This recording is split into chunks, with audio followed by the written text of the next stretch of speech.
welcome back to another episode of the SDR podcast. This is your host, Eric, and today I'm excited to introduce Jan Mundorf, AE at Pleo. Jan, great to have you here. Thank you so much, Eric. It's awesome to speak to you, like always, and I'm very happy to have a conversation with you today. And just before we start, can you introduce yourself and let you know basic what you do at Pleo? Yeah, my name is Jan. I'm currently working as a mid-market account executive for a company called Pleo. And before that, I worked my way up in another tech startup as an SDR intern towards junior, towards senior. And then I also was leading the entire outbound team. And now I recently made my transitions into account executive. I've done a lot of outbound. I love outbound, and I sometimes share those stories on LinkedIn as well, which I love. And I see that, and also have a couple of questions about outbound.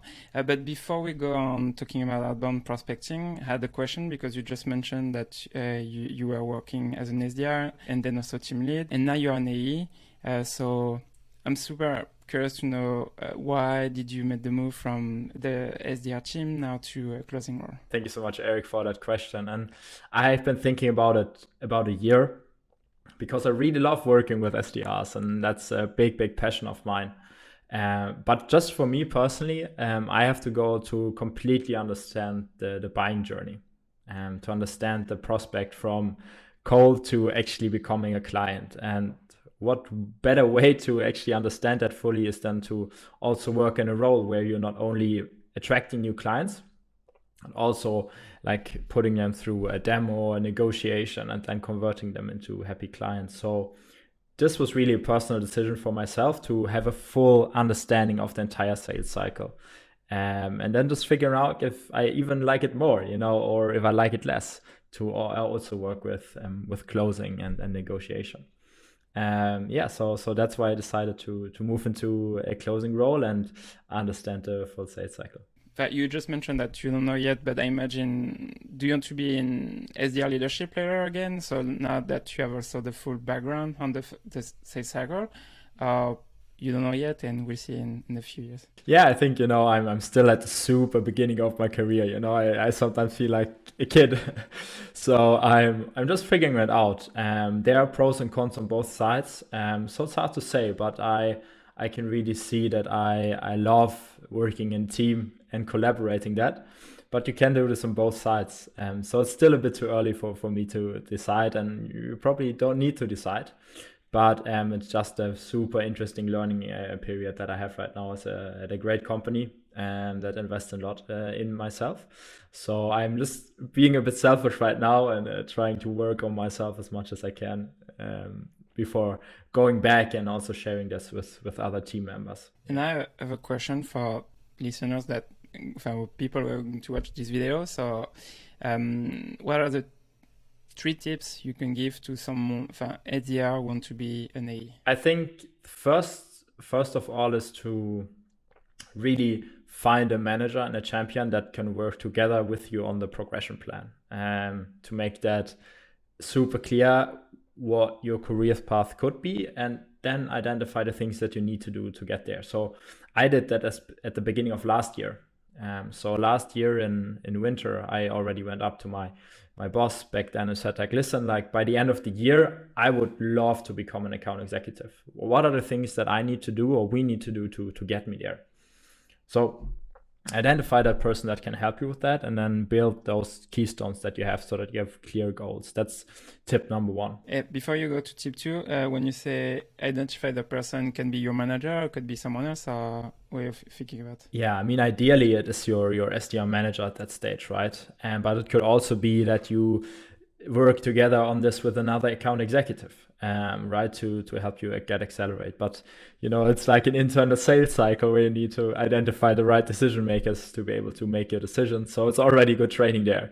So for me, it was my manager, because she was in charge of the promotion and could make a case for my CEO actually to be able to promote me and get me into that position. So it's already some stakeholder management going on there. So tip number 1 was find your champion. So what's tip number 2? Yeah, tip number 2 in my opinion is to immerse yourself in the role of an account executive. And by that I mean is that try to spend as much time as possible as you can afford to with your account executive. And for me, I identified 2 account executives in my old company that I really admired and wanted to replicate their style. So I tried to be in a lot of demos with them, sit back, listen, and also discuss the opportunities that I passed on to them afterwards. So I always picked a couple of minutes to actually discuss and get some feedback on, listen, these things were good on the opportunity, and here we need to work on the qualification. But that came from myself, because I also told them, listen, like, I want to become an AE. What are the things that I can learn from you? So that's tip number 2. Work together with your AEs and try to replicate. Follow-up question on that. So you mentioned that you were on demos with them. Did you do something different also? Did you have like sessions with one-on-ones with them to ask them questions, or what was your process? Yeah, I would speak to them, maybe have a coffee, like just ask the things that, you know, when you close something, what's important for you. And there I learned the importance of qualification, right? It's all about identifying those accounts that you cannot close to be able to focus on the right accounts. And that was super nice to understand, because I, you know, as an outbound rep, you're like, oh, this account is definitely going to close. But then you discuss with your AE and he gives you 6 reasons why they cannot move forward right now. So that was really awesome to understand. And can you, I know before we go to tip number 3 on that, can you give us like some information around, you just mentioned that focus on those accounts you can close. What are the key indicators that say don't focus on this one because you won't close it? Can you give us some examples? I think that the best thing would be to work with a methodology, whether it's spiced or medic, that you use to qualify your opportunity. And that it could be some things where there's no clear pain, you know, we couldn't quantify the pain enough, or we weren't able to get the decision maker into the call, or timing wasn't right. So it could be several things on a methodology that wouldn't work or would work. And so I worked together with my AE, and back in the day it was Medic, to really walk through every point of the methodology to identify the good opportunities. I know about Medic and Spice, that the one from Winning by Design. Are you talking about another one? Yeah, okay. Yeah, right now at Pleo we work with Spiced, but Medic is also great. Maybe a bit more enterprise sort of methodology that you can use for qualifying your opportunities. What's tip number 3? So we said tip number 1, find your champion. Tip number 2, spend time with your AEs. What's tip number 3? 3 would be execute.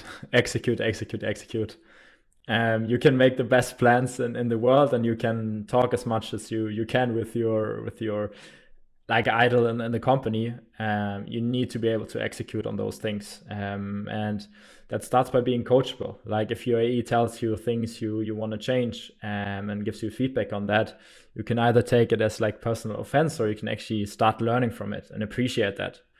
And a lot of feedback I would get is like, well, Jan, you're way too nice. You are not able to ask the hard questions just yet, and you need to be able to take this feedback, process it, and execute it in the next stage, or in the third or second stage. So really, execute on your feedback points. And for me, I try to do that by reflecting weekly, and by the end of the week, to understand, what are the things that I learned and what are the things that I want to improve the next week. And can you give us an example about that? For example, from last week, what's something you learned? Obviously, for us, it's really important to get in front of the right person in the company, right, to make the decision. And it can be super nice. It's amazing to identify your champion, but you need to be able to speak to the right decision maker. So that's a big learning, where you also need to work together with your champion to get in front of the right person to be able to close that deal. So that's a big learning we are working on right now. Yeah, just to recap what you mentioned about the 3 tips. So find your champion, spend time with your AEs, and then execute.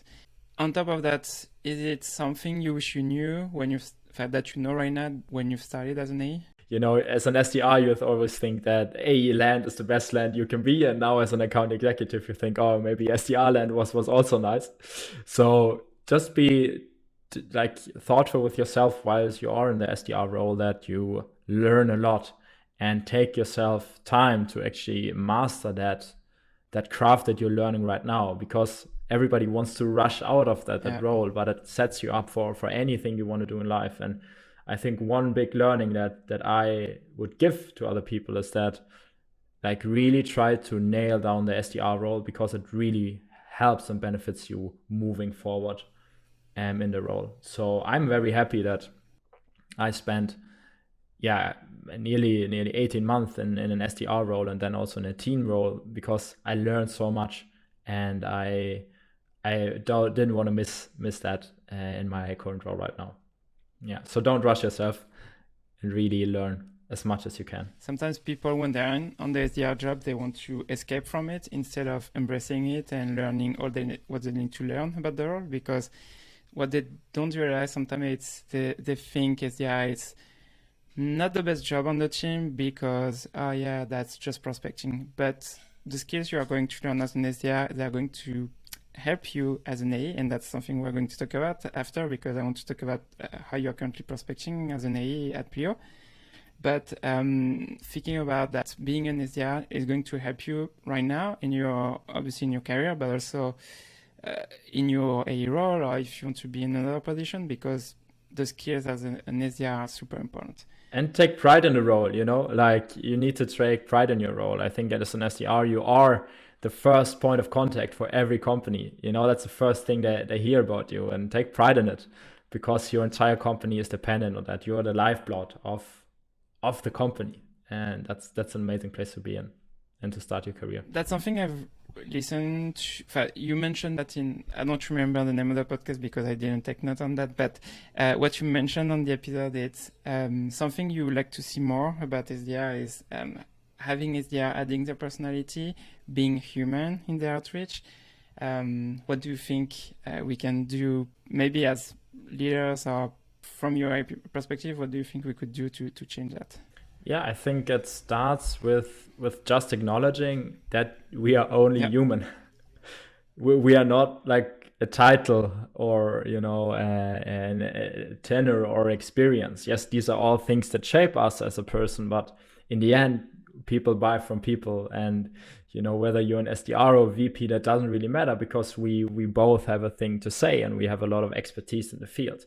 So really start to think about human to human and level-headed conversation, instead of putting yourself downwards in comparison to the big ICP that you want to target. So that would be my tip. And then things come naturally, because you start to think, okay, maybe I can be myself and speak to the person just in the way I am, and actually be more successful. And this is something that I was fortunate to learn quite early on, because I couldn't hide my personality. And people appreciated that. Yeah, and that's something super important, because sometimes the thing I have, leaders or managers are going to give them like the sequences or cadences to use, and then they are just going to execute them instead of, hey, okay, maybe that's not the way I'm going to say that. And like you just mentioned, it's something you need to also add your personality on this, because it's not the way you are saying things. Obviously, the goal is pick curiosity, but with your words, not maybe the word of someone else. So it could be through emails or through your call calls, but the point is also, hey, you are a human being, and now you need to use also your personality, not just using the script or the email we gave you. Another very practical tip is to really just write as you speak. So the things that you write them down. And I use my emails are my cold call script. Yeah. If I don't have a script, I just read out the email, and it flows so naturally because I wrote it by my own hands, of course, with the parameters that we discussed before. So this is, in my opinion, a good indicator on how to identify a good email, because it flows so naturally. Yeah, and that's a good point, because and I know I've took like some copywriting lessons, and that's one of the key lessons generally when you take copywriting. It's write like you speak. Now I want to focus more on you as an AE, that I know you are prospecting at Pleo, and you talk a lot about that on LinkedIn.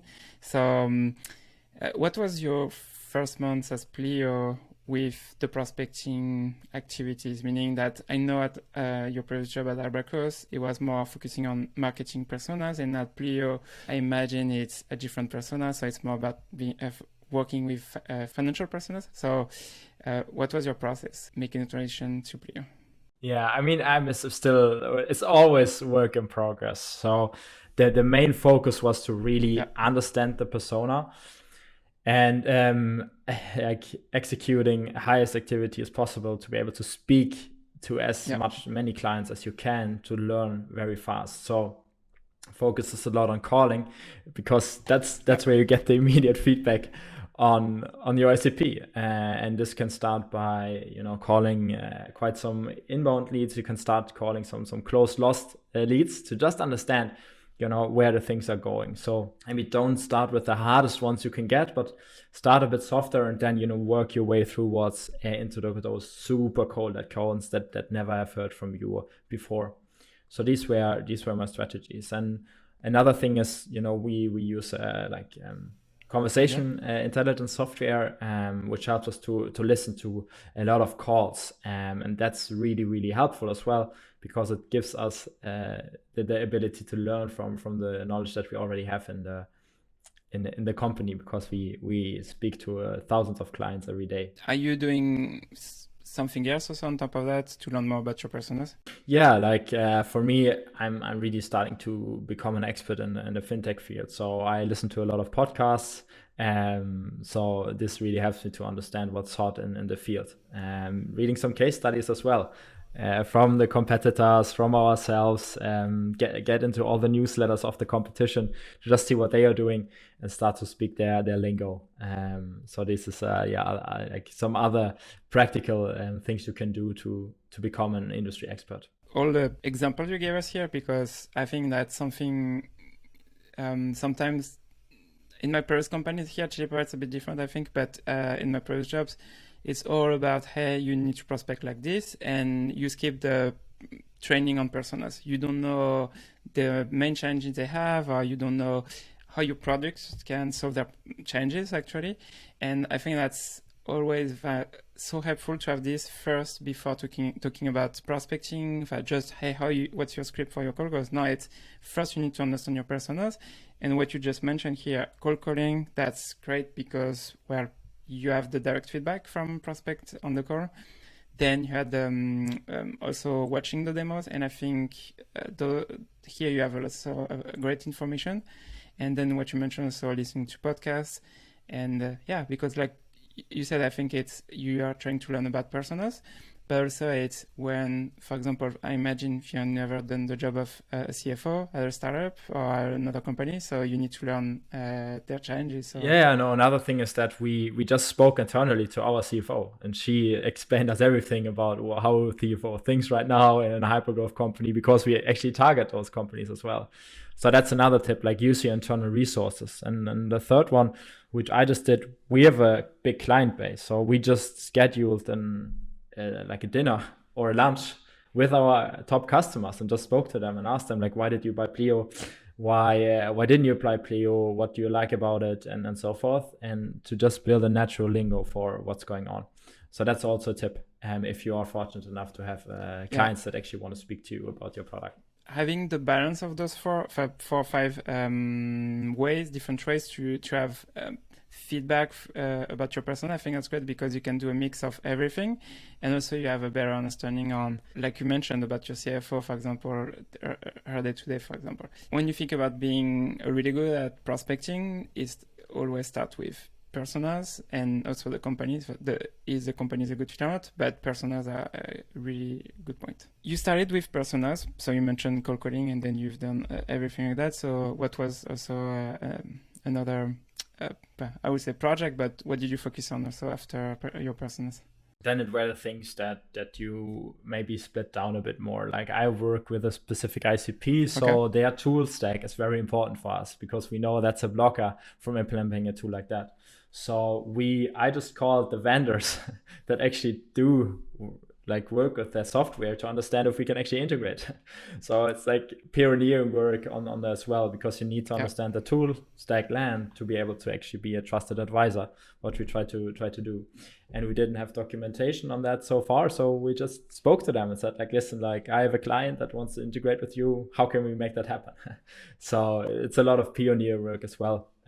So to understand the tool stack, and the things that they operate with. What was your process with that? So when you're calling a vendor, for example, if you figure out that you are not integrating with this vendor, so your process was, okay, so this vendor, we can't integrate with them. I'm going to talk with the partnership team on our team to let them know that we should integrate with this partner, or what was your process? In that case, I just took, together with my pod, we work in a pod team, we just took the initiative because it's our task to spearhead that thing. And if it comes up, then we can maybe put it in the partnership teams as well. But turned out, no problem. We can just integrate completely fine. But we just needed to build that expertise for that specific use case. So again, you're being an SDR again by just cold calling a vendor now to actually see if you can make the things happen for your customers. We talk about personas, ICP, and also vendors. So what else also? I think that's, another thing is competition. You need to be able to understand what's competition doing and how you what's your Venn diagram and how you can spearhead and create more value than the rest of the competition. So I'm friends with a lot of people at our competitive companies, and we push leads to each other. When we can't help them, I pass it onwards because I rather prefer to have my competition super close than just never speak to them. So this happens from time to time that we're just like, hey, Lan, we can't create enough value. It's better that you speak to them and vice versa. But of course, we fight for every opportunity that we can. And there we need to understand how we can challenge the customer in the right way and then create value for that. So you need to also understand what the competition is doing by being customer obsessed.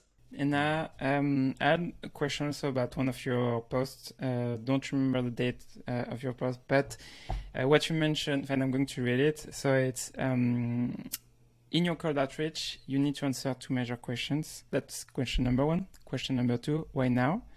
Only after that comes why your product. Other rep, it's so easy to fall into feature pitching. It's what we hear all day.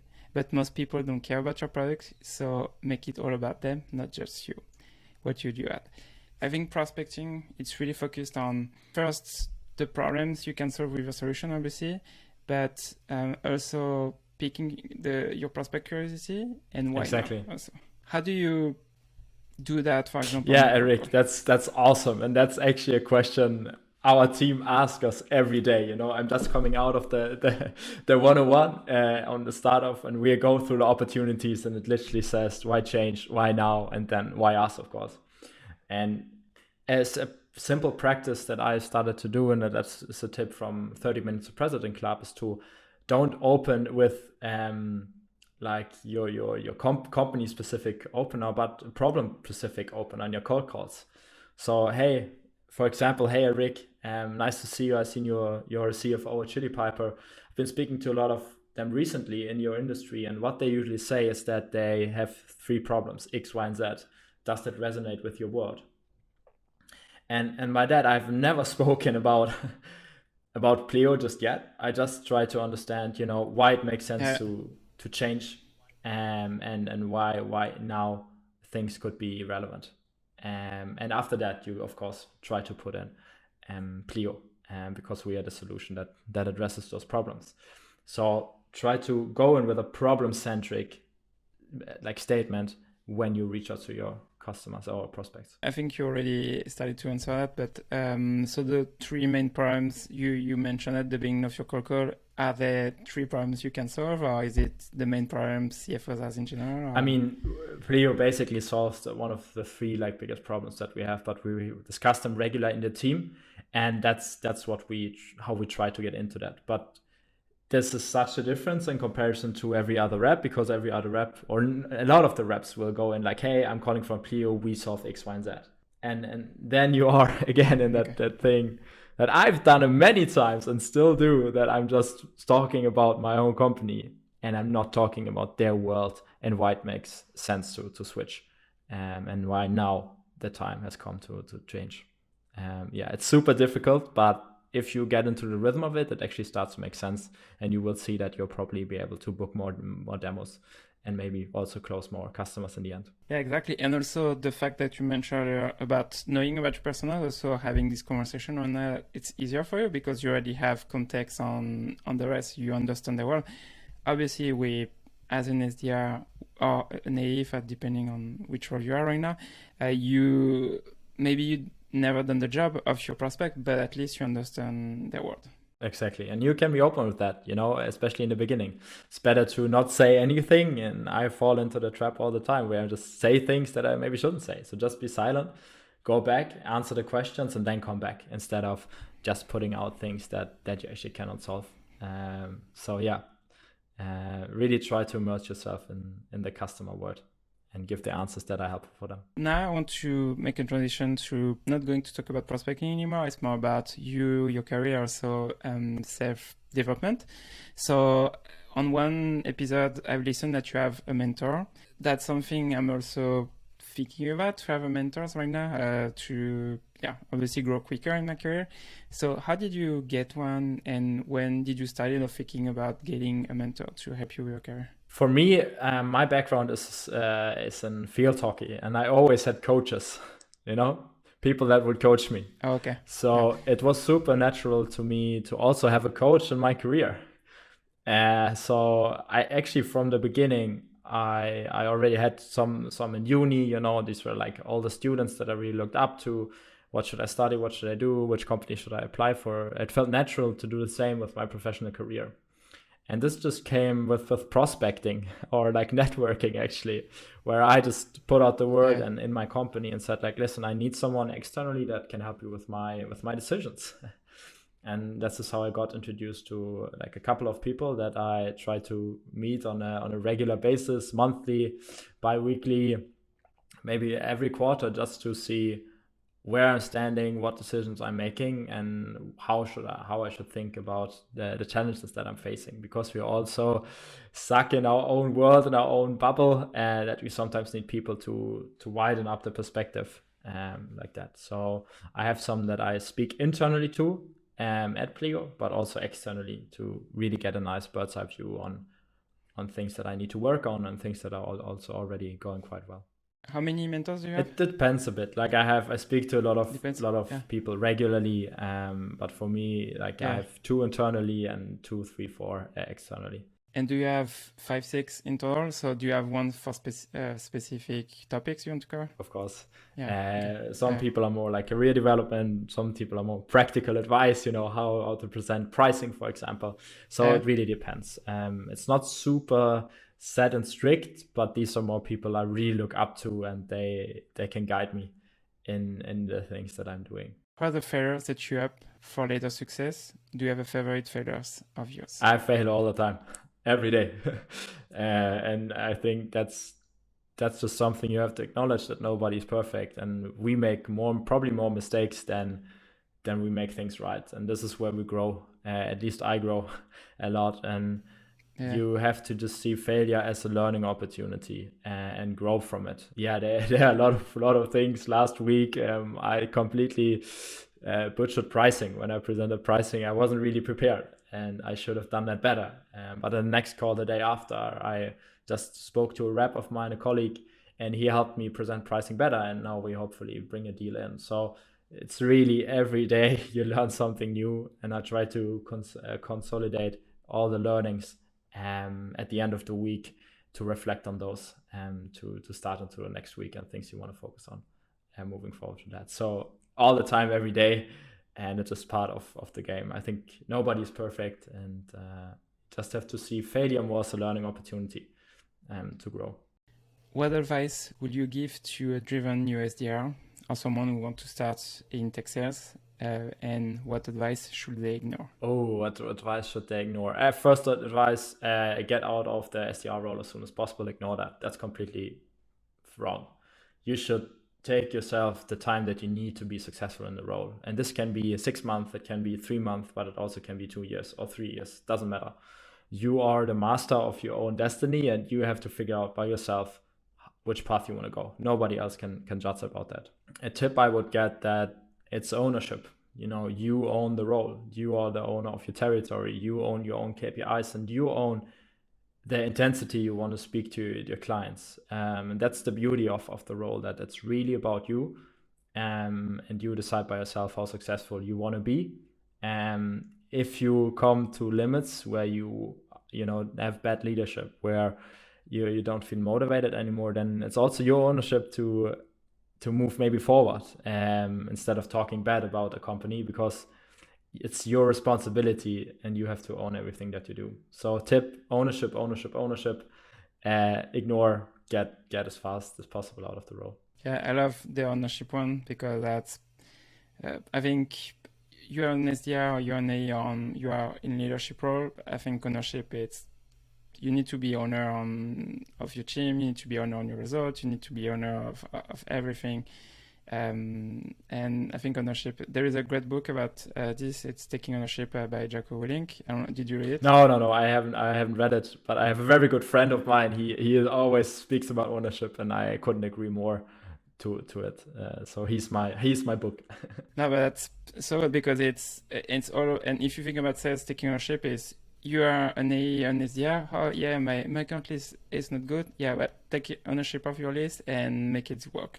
And that's always thinking about that. Say, okay, yeah, maybe you don't have the best list, but at least you are making the most impact on what you can do on your list. Exactly. In your career, what new belief, behavior, or habits has most improved your sales career? First of all, it's all about the mindset. I think it's very important. Like, sales is all about having the mindset. Like, you need to be able to deal with rejection and stand up from that, and don't take things personal. And I think especially in the beginning, and still now, I sometimes take things personal. And you shouldn't. You should try to detach from the outcome. It's not about you, it's not personal, and try to learn from that. So, like, don't take things personal, even though it's hard. The second one I would do is like to surround yourself with like-minded people. The challenges that we face in an outbound role are so specific, but they are real, that it's sometimes hard for people that are not in the role to understand our challenges. So surround yourself with like-minded people that can go through the same challenges, and also have found solutions for that, because we are all in the same boat. Doesn't matter if I work for a competitor or it's a similar position. You all try to make a good role, good job, and then get results for that. And then the last one is to surround yourself with people that have gone through the thing before, because 100% of the things that we try to do right now have been solved before. You just need to be able to speak to the right person that has done it. We are not reinventing a wheel. We are not doing something completely crazy. We just need to speak and be willing to open ourselves up that we are struggling, and ask for help, ask for a helping hand to solve those problems. For the mindset piece, what you just mentioned, the first one you mentioned. So how did you change that? Just very simple things. I have a morning routine. I go for a walk every morning before I go to work, to just get settled and get in a good mood. I don't want to rush to work, and don't be in a good mood when I start speaking to customers. It's my responsibility. I own how I enter a meeting room, and I want to be the best person of myself. And for me, this is important. Mindset also, I need to do my sports. I'm in the rowing club. I need to do my sports to be able to in a good mood. So I need to make sure that I've done all my tasks before I go to training and practice. So these things really help me to get into a good mindset on the side. And then it comes also down to speaking to other people in the similar situations that we are, to just say like, listen, I lost another deal, or I got another hang off in a cold call. Just speak to other reps that are in the same situation, and you will realize quite quickly that it's just normal, it's part of the game, and we are all on the same journey together. What is one of the best or most worthwhile investment you've ever made in your career? It could be money, time, energy, something else. I think, personal development. I'm very driven by personal development. So I love things where I learn new things. So I really like Pavilion. It's very specific, but they are great classes you can just take, and super actionable things. So personal development, investment in yourself, invest in your health, try to get a hobby or something that really puts you in a good mindset. I was really struggling in the beginning with that, to find a good balance, because I just worked, and now to be able to sustain this, you need to have several like roles, identities that help you stay in balance. So try to do that. The other thing is like to surround yourself with people that don't complain. So you wanna surround yourself with people that lift you up, right? Yeah. It's a community that lifts you up. You should get energy out of the people that you surround yourself with. And I think that's very, very important, to surround yourself with the people that cheer you up and help you get through difficult times. Last question for you. So when we were preparing the episode today, you mentioned that you have a story that you wanted to share. So the context about this is you were on vacation and you thought that was your uncle calling you, and that was not your uncle, that was a prospect. So could you tell us more about that? A classic, you have an account, you know that you can help them, you want to break into them. And I've been prospecting this person for, I think, a year. And I've been sending videos, I've been calling, I've been trying a lot, of things to break into the account. And once that person actually opened the video, watched it, I think 30 times, and I couldn't reach that person whatsoever. It wouldn't answer in my follow-up emails and whatever. I just thought I lost it, or they were angry at me. And then I went on vacation, completely forget about that. And then I'm sitting in the sofa with my family, and the guy calls and said, "Hey, it's Michael. We need to talk." And I was like, yeah, Uncle Michael, no problem. My father's here. You can just speak to him right now. He was like, no, I'm the big VP of a big German company. I was like, what the hell? And I said, I'm sorry, I'm on vacation right now. And he's like, oh, enjoy the vacation. And, we speak when you're back. And when I come back on Monday, he sent me a calendar invite to a call, and we still speak right now. Great guy. And yeah, but this was so funny because he became an inbound when he actually was an outbound. And I just was very caught off guard when the guy called me, because I thought it was a family member of mine. Go back on what you just mentioned about he came inbound. I think being an SDR, sometimes that's something we forget also when you do outbound, that influence prospects to think about differently about their problems, for example, or challenges. And what obviously we just mentioned is, okay, you've been prospecting them for a year, and then now he's calling you back.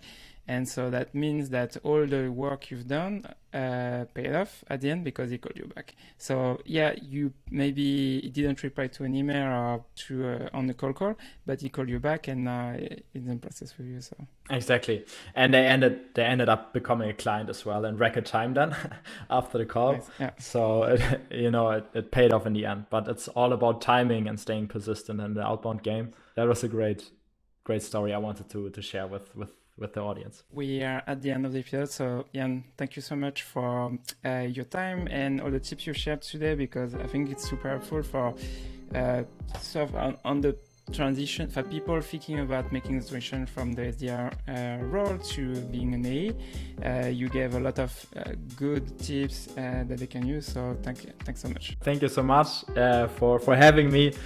It was a pleasure. You did great, and I look forward to speaking to you again soon. Yeah, thanks, Jan.